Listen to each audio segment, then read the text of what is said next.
Je vous invite à vous lever. Je vais lire dans l'Épître aux Hébreux, au chapitre 10.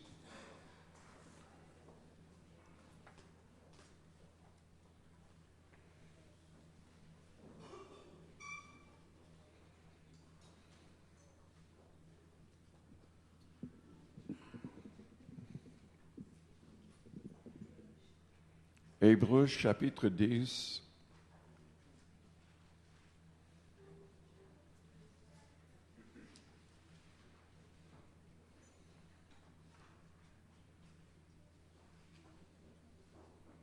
En effet, la loi qui possède une ombre des biens à venir et non l'exacte représentation des choses ne peut jamais, par les mêmes sacrifices qu'on offre perpétuellement chaque année, amener les assistants à la perfection. Autrement, n'aurait-on pas cessé de les offrir? Parce que ceux qui rendent ce culte, étant une fois purifiés, n'auraient plus eu aucune conscience de leurs péchés. Et le souvenir des péchés est renouvelé chaque année par ces sacrifices. Car il est impossible que le sang des taureaux et des boucs ôte les péchés. C'est pourquoi Christ, entrant dans le monde, dit « Tu n'as voulu ni sacrifice ni offrande, mais tu m'as formé en corps. Tu n'as agréé ni holocauste ni sacrifice pour le péché, alors j'ai dit, voici, je viens. Dans le rouleau du livre, il est question de moi, pour faire, ô Dieu, ta volonté. » Père céleste, nous te louons, nous te bénissons. Tu es au milieu de nous par ton Esprit Saint. Je te demande d'agir dans chaque cœur. Je te demande de passer dans les rangs et de toucher toute personne malade. Tu as promis de pardonner tout péché, de guérir toute maladie.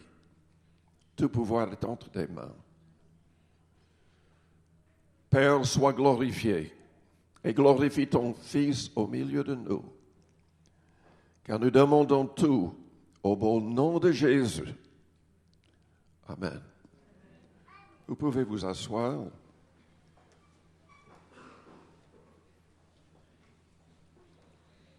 Ce chapitre était en train de parler de ce qui se passait dans le judaïsme.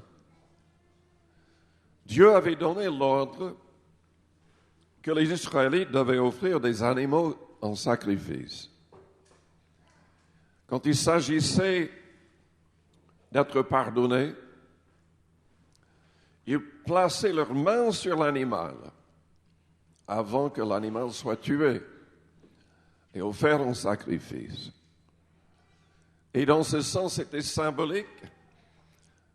Les péchés de l'homme étaient transférés sur le sacrifice. Mais ce chapitre explique que cela ne pouvait pas vraiment ôter les péchés ou soulager les consciences pleinement. Car chaque année, c'était renouvelé. Il devait continuellement offrir des sacrifices. Jésus-Christ a accepté le plan du Père. Il a accepté de devenir notre sacrifice. La Bible déclare qu'il est devenu péché pour nous, afin que nous devenions en lui justice, la justice de Dieu. La Bible enseigne que tous nos fautes et nos péchés ont été placés sur lui quand il était sur la croix du Calvaire. Certaines pensent que c'était ce poids-là, ce fardeau-là spirituel, qui a agi dans son corps pour que son cœur soit brisé. Son cœur s'est trouvé encerclé d'eau. Quand on est stressé à l'extrême, et aussi avec ce poids-là, quand le soldat romain a percé son côté, il a touché son cœur. Et il y avait de l'eau et du sang. Jésus-Christ comprenait dès le départ ce qu'il devait accomplir. Il y a des gens qui pensent que Jésus n'est pas véritablement le Fils de Dieu, qu'il n'existait pas avant sa naissance à Bethléem. Mais la Bible déclare que Jésus-Christ, plutôt que le Père, a créé toutes choses par Jésus-Christ. Tout a été créé par lui, et par lui, tout subsiste. Il existait. Il était, selon Philippiens chapitre 2, égal avec Dieu le Père, mais il s'est dépouillé volontairement. Et ce chapitre souligne le fait qu'au moment où Dieu a créé son corps, il était esprit, comme le Père. Au moment où Dieu a créé un corps dans la Vierge Marie, Jésus a accepté d'y entrer. Il a dit, « Me voici pour faire ta volonté. » L'ombre de la croix était là dès le départ. Il comprenait ce qu'il devait accomplir. Mais il devait être tenté comme nous en toutes choses sans commettre de péché. C'est la raison pour laquelle il est devenu un vrai homme. Dieu ne peut pas être tenté par le mal. Mais Jésus est devenu un vrai homme afin de pouvoir être tenté comme nous en toutes choses, mais sans commettre de péché. C'est la raison pour laquelle il pouvait se donner pour nous sur la croix du Calvaire. S'il avait péché une seule fois, s'il avait offensé son Père, il n'aurait pas pu se donner à votre place, à ma place. Mais il s'est donné. Et je voudrais dire tout de suite, ce que je viens de dire est l'essentiel de l'Évangile. Jésus-Christ est véritablement mort pour chacun de nous. Il est mort pour nos fautes. Et le troisième jour, Dieu le Père l'a ressuscité d'entre les morts, prouvant qu'il a accepté son sacrifice pour nos fautes. C'est l'essentiel de l'Évangile. Vous savez, il y a plus de 3000 religions dans le monde. Mais dans toutes ces autres religions, l'essentiel manque. Je suis en train de parler avec les musulmans sur Facebook, sur l'Internet. Ce n'est pas facile de faire passer le message. Mais un de ces musulmans m'a dit, mais enfin, il a fait toute la liste de bonnes choses qui se passaient dans le contexte de l'islam. Et donc, en disant cela, il disait que ce n'était pas l'ange qui a parlé à Mahomet, n'était pas le diable. Moi, j'avais dit que c'était le diable. Parce que pourquoi? Vous comprenez pourquoi je l'ai dit? Parce que si vous lisez Galates chapitre 1er, 600 ans avant que cet ange ne parle à Mahomet, la Bible nous avait dit de ne pas accepter un message venant d'un ange qui changerait le message. Et 2 Corinthiens chapitre 11 nous dit que le diable se déguise en ange de lumière. Donc lui, il me disait que ce n'était pas le diable, il m'a donné toute cette liste de bonnes choses. Je lui ai dit, mais non, l'essentiel manque. L'essentiel n'est pas dans votre religion. Moi, je vous dis que l'ange qui a parlé à Mahomet était le diable. Car il a dit à Mahomet tout ce qui contredisait l'essentiel de la Bible. Qu'est-ce que l'ange lui a dit? Jésus n'a pas été crucifié. Jésus n'a pas été ressuscité. Le sang n'est pas important.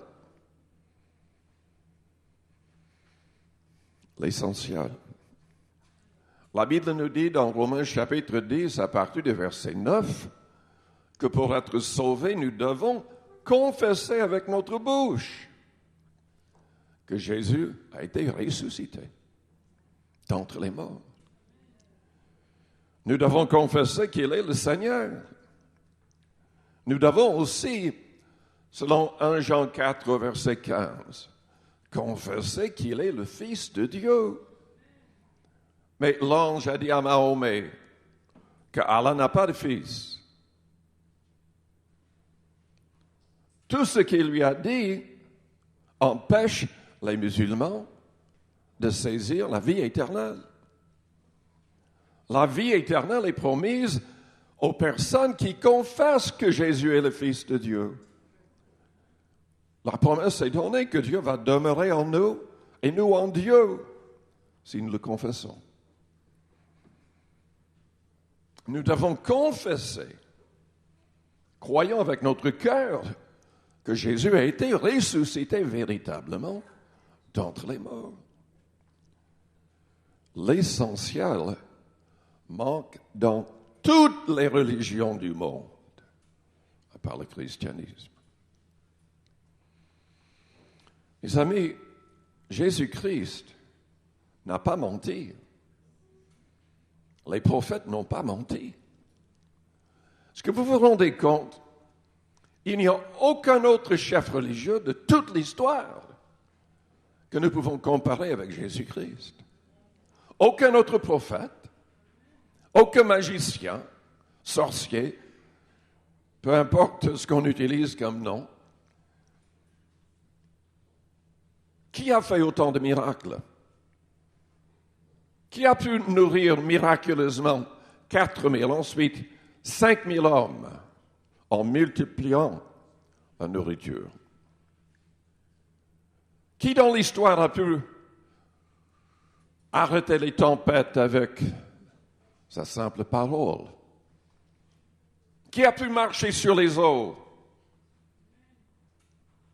Qui a pu guérir tous les malades, sans exception, qui venaient à lui?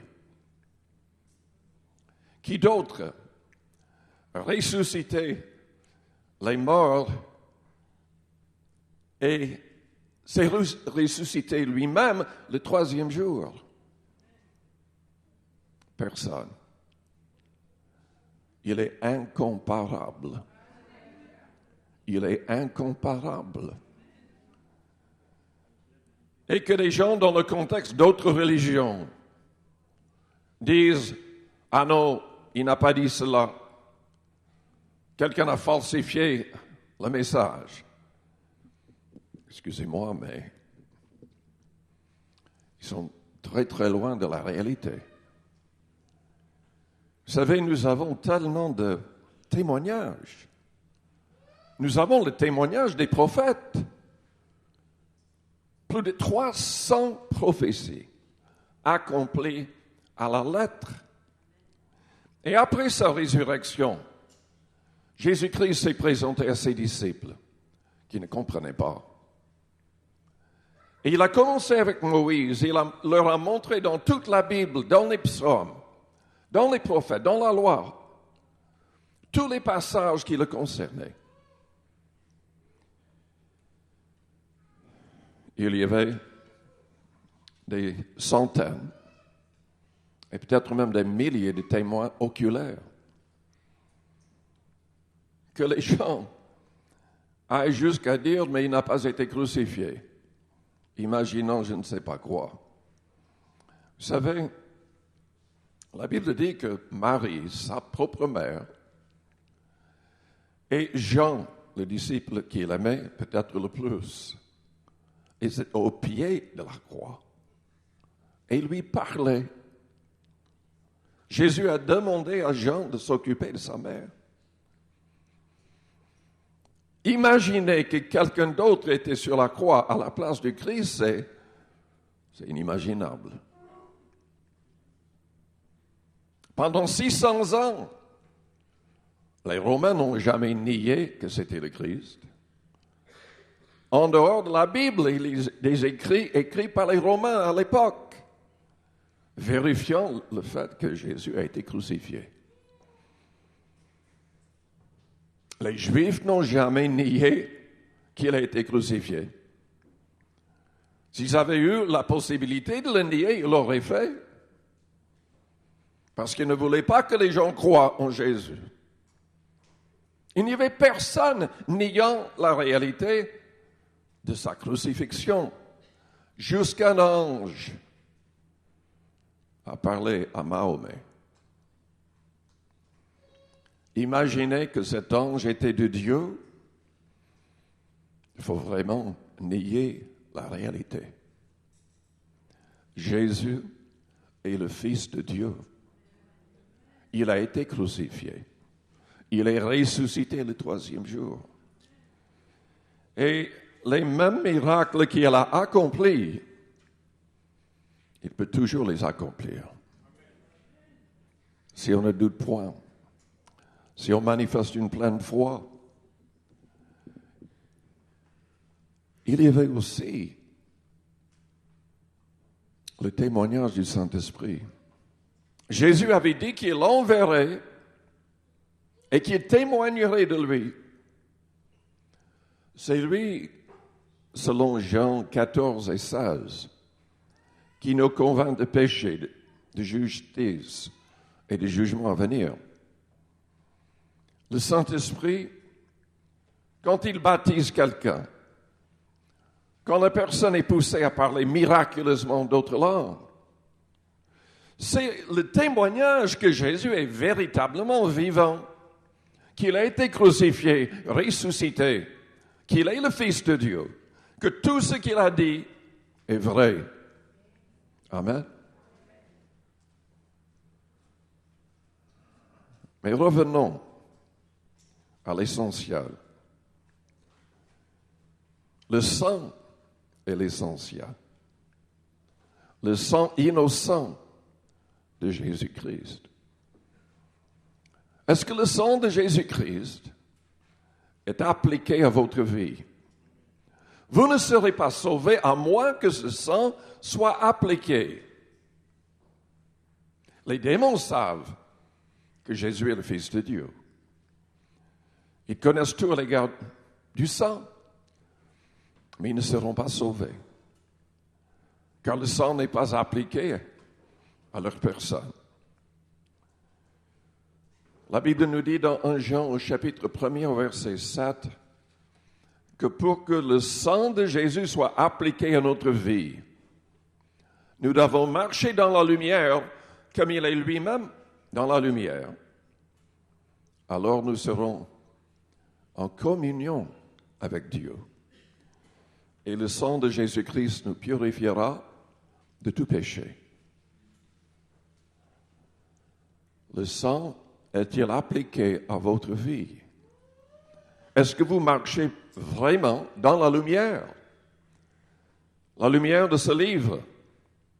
Marcher dans la lumière, c'est marcher loin du péché, loin du monde avec sa convoitise et son orgueil.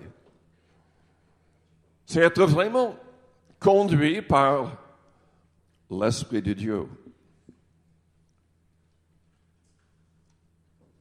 Je ne vais pas être long cet après-midi. En fait, je vais m'arrêter là en lisant juste un passage dans l'Évangile selon Jean, au chapitre 14 et au verset 15. Jean 14 et au verset 15. Je vais lire jusqu'au verset 26. Il y a d'autres personnes sur l'Internet qui se disent chrétiens, mais ils ne croient pas que Dieu se manifeste en 3 personnes. Ils ont toutes sortes d'idées à l'égard de Dieu. J'étais irrité avec les discussions et j'ai coupé court avec certains en disant ce que je vais vous dire. Aucun homme, aucune femme ne peut être sauvé à moins d'avoir une relation réelle avec Dieu le Père, Dieu le Fils et Dieu le Saint-Esprit. Jésus l'a dit lui-même, c'est impossible. Vous ne voulez pas croire dans la Trinité, vous ne voulez pas utiliser le terme, peu importe. Si vous n'avez pas une relation réelle avec le Père, le Fils et le Saint-Esprit, vous ne serez pas sauvés. Un point, c'est tout. Jésus a dit dans Jean 14, au verset 15, « Si vous m'aimez, gardez mes commandements. Et moi, je prierai le Père. Et il vous donnera un autre consolateur, afin qu'il demeure éternellement avec vous. L'Esprit de vérité, que le monde ne peut recevoir, parce qu'il ne le voit point et ne le connaît point. Mais vous, vous le connaissez, car il demeure avec vous et il sera en vous. Je ne vous laisserai pas orphelin, je viendrai à vous. Encore un peu de temps, et le monde ne me verra plus. Mais vous me verrez, car je vis, et vous vivrez aussi. En ce jour-là, vous connaîtrez que je suis en mon Père, et que vous êtes en moi, et que je suis en vous. Celui qui a mes commandements et qui les garde, c'est celui qui m'aime. Et celui qui m'aime sera aimé de mon Père. Je l'aimerai et je me ferai connaître à lui. Jude, non pas l'Iscariot, lui dit, Seigneur, d'où vient que tu te feras connaître à nous et non au monde? Jésus lui répondit, si quelqu'un m'aime, il gardera ma parole. Et mon Père l'aimera. Nous viendrons à lui et nous ferons notre demeure chez lui. Celui qui ne m'aime pas ne garde point mes paroles. Et la parole que vous entendez n'est pas de moi, mais du Père qui m'a envoyé. Je vous ai dit ces choses pendant que je demeure avec vous, mais le Consolateur, l'Esprit Saint, que le Père enverra en mon nom, vous enseignera toutes choses et vous rappellera tout ce que je vous ai dit. Vous voulez avoir une relation avec le Père, le Fils, le Saint-Esprit? Aimez Jésus-Christ, véritablement. Manifestez votre amour en mettant en pratique attentivement ses commandements et vous aurez cette sorte de relation. Écoutez-moi bien.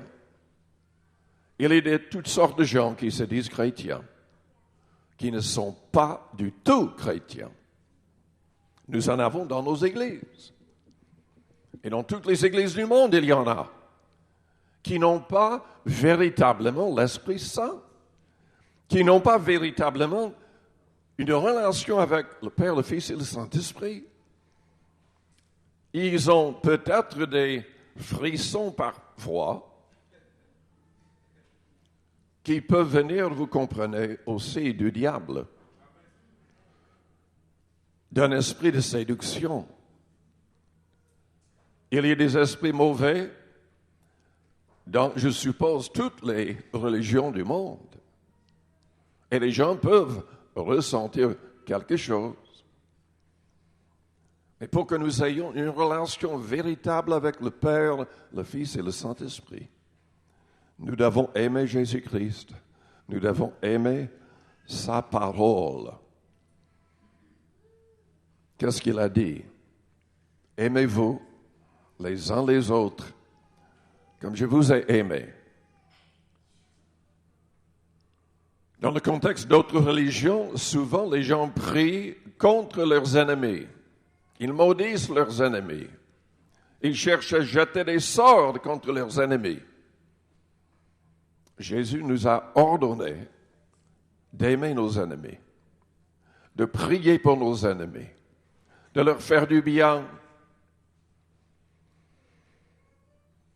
Un vrai chrétien doit avoir l'Esprit du Christ, car sinon, il n'arrivera jamais à aimer comme Jésus-Christ nous a aimés. Je vous invite à fermer vos yeux, courber vos fronts, avec les yeux fermés, les fronts courbés. Je vous demande d'être honnête avec vous-même. Est-ce que l'Esprit du Christ en vous rend témoignage à votre esprit que vous êtes enfant de Dieu, que tout est en ordre? Est-ce que vous aimez comme il nous a aimés? Êtes-vous en train de mettre ses commandements en pratique? Est-ce que son sang est vraiment appliqué à votre vie pour que vous ayez la vie éternelle? Si vous n'avez pas une pleine assurance, je voudrais prier pour vous. Je vous invite à répéter une prière après moi. Ensuite, nous allons prier pour chaque personne. Père Céleste, je place toute ma confiance en toi et dans ton Fils. Tu n'as pas épargné ton propre Fils. Tu l'as livré pour nous tous. Je suis pécheur. J'ai besoin de ton pardon. J'ai besoin de ta délivrance. Mais je proclame que Jésus est mon sauveur. Il est mort pour mes péchés. Son sang innocent a été versé pour effacer mes fautes. Père, tu l'as ressuscité le troisième jour. C'était pour ma justification. Tu l'as fait monter en gloire pour qu'il nous envoie l'Esprit Saint. Éloigne de moi tout esprit mauvais et impur. Purifie-moi de tout péché. Et que ton Esprit Saint entre en moi. Donne-moi la force de mettre tous tes commandements en pratique. Au nom de Jésus-Christ. Maintenant, priez à votre manière.